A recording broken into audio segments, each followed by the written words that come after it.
Un poco la resolución que presentamos, que en realidad insistimos con el tema porque ya en 2022 habíamos presentado una resolución para que se trate el proyecto que habían presentado los senadores en aquel momento.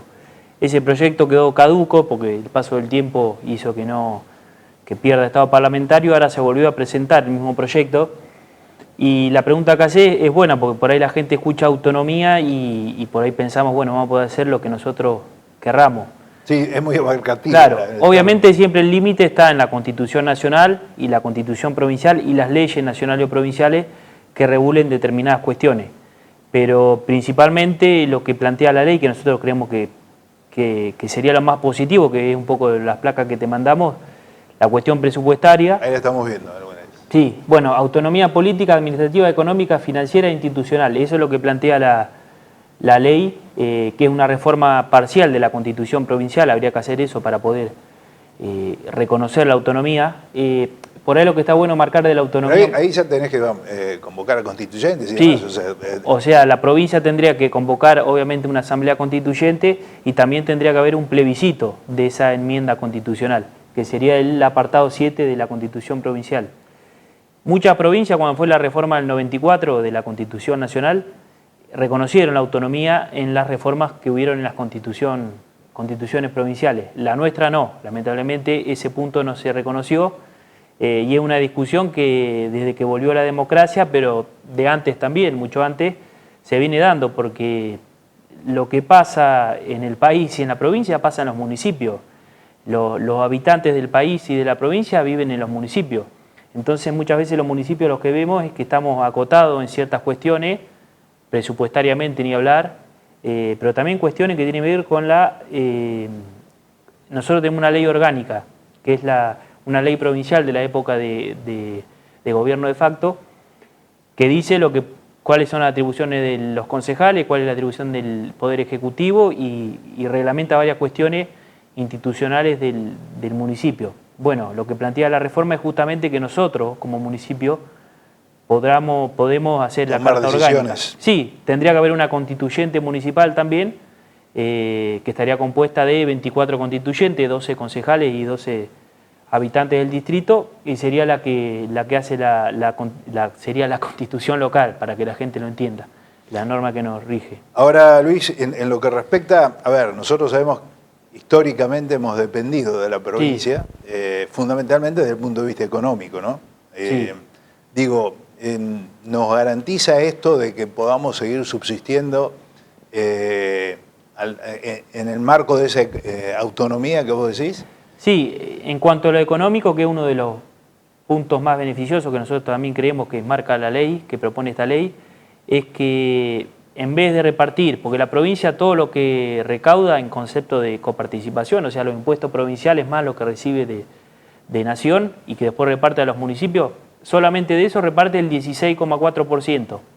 Lo que propone esta ley es que el piso sea del 20%, o sea, sería una mejora significativa para los recursos que recibimos de coparticipación, pero a la vez también sería una responsabilidad más grande de los gobiernos municipales porque tendrían que cuidar mucho más la administración municipal y principalmente el gasto corriente, que muchas veces el problema que tenemos en el Estado y en los municipios es que la mayoría de los recursos se va con el gasto corriente. Eso sería importantísimo. Es más, nosotros tenemos un cuadrito de lo que hubiésemos recibido en 2023 con esta reforma y eran algo de más de 1.000 millones que hubiésemos recibido. ¿Trasladados a números de hoy? Digamos, ¿cuál sería la diferencia? Y hoy no tenemos la estimación hecha, está del año pasado, pero hoy recibimos... ¿Porcentaje cómo se ven? Claro, hoy recibimos, según el presupuesto que confeccionó el Ejecutivo, es de 10.000 millones y coparticipación debe ser 7.000 millones y moneda. Capaz que con esta reforma, tomando los números de 2023, recibíamos 2.000 millones más o algo por el estilo, que para el municipio es significativo. También lo que plantea la reforma es que esto de los municipios, partido municipio, pues mucha gente y principalmente gente de Sierra cuando vio la autonomía nos decía, vamos a separar de Torquín, porque es lo primero que se piensa, claro, más desde aquel lado del Abra. Lo que pasa es que en su momento cuando se habló de autonomía, sí, era centrado en eso, y claro, justamente lo que marca la ley es los municipios partidos, como estamos ahora, partido de Torquín, partido de Montehermoso, Bahía Blanca, porque hay otras teorías que hablan de municipio-ciudad, pero eso sería aumentar el gasto público porque, por ejemplo, en la provincia tendríamos 640 municipios-ciudad, ahora tenemos 135 municipios. O sea, esta reforma contempla eso, que nosotros sigamos siendo el partido de Torkins, por eso justamente dice que la ciudad cabecera tiene que descentralizar también el poder político, financiero, institucional, porque esto tiene que ver con el federalismo. O sea, lo que le pasa al gobernador, en este caso Kicillof, o a muchos gobernadores actualmente que reclaman federalismo al gobierno central, al gobierno nacional, a nosotros los municipios nos pasa con la provincia también, que le decimos, che, queremos tener más autonomía y más federalismo. Y después nos pasa internamente en el distrito con los pueblos, que nos dicen, che, nosotros queremos ser también un poco más autónomos, no depender tanto de la ciudad cabecera. Bueno, un poco plantea eso el proyecto de ley, que justamente es una enmienda a la Constitución provincial, y creo que es un tema que obviamente necesita de consenso, esto no se puede imponer. Aparte tienen que ser los 135 distritos. Sí, en realidad para poder hacer la reforma se necesita 2/3 de la Cámara de Senadores y Diputados. Pero digo, al hacerse la reforma abarcaría los 135 distritos. Sí, eso sí. O sea, los 135... O sea, no se puede hacer uno individual. No. Separado. Eso en muchas provincias, principalmente en la Patagonia, tienen ya la autonomía municipal hace rato y han dictado sus propias cartas orgánicas, y si las mirás son totalmente diferentes porque nosotros no tenemos el mismo contexto, la misma cultura, la misma sociedad que La Matanza, por decirte. Pero la ley que nos rige es la misma. Nosotros por ahí creemos que en esta ley, en esta reforma, en la cuestión institucional y política, tal vez se podría haber ido un poco más a fondo, pero bueno, nada, yo creo que nosotros podamos confeccionar nuestra propia carta orgánica ya sería un avance importante. Ahora, ¿cómo visualizás, por ejemplo, en la hipótesis de que esto se logra concretar desde el punto de vista administrativo a nivel municipal y lo que vos decías con respecto a las distintas delegaciones, a las distintas localidades? Vos decís en cuanto a la administrativamente hablando, ¿y cuáles serían las responsabilidades? Es decir, un delegado ya cumpliría otro rol, en definitiva. Bueno, en Torkins siempre tenemos esta discusión eterna de la ciudad cabecera, porque yo soy nativo de Sierra de la Ventana y siempre la discusión fue esa, la ciudad cabecera se queda con los recursos, hacen todo allá. Eso sabemos que no es así, porque acá hay falencia y problemática como en el resto de los pueblos.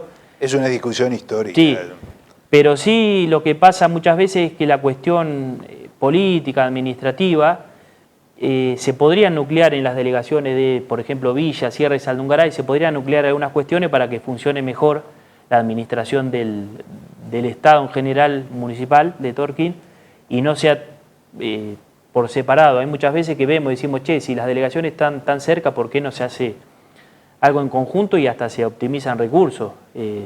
Pero bueno, eso sería lo que tendría que hacer el municipio si se logra esto, después de pensar cómo descentraliza la gestión municipal.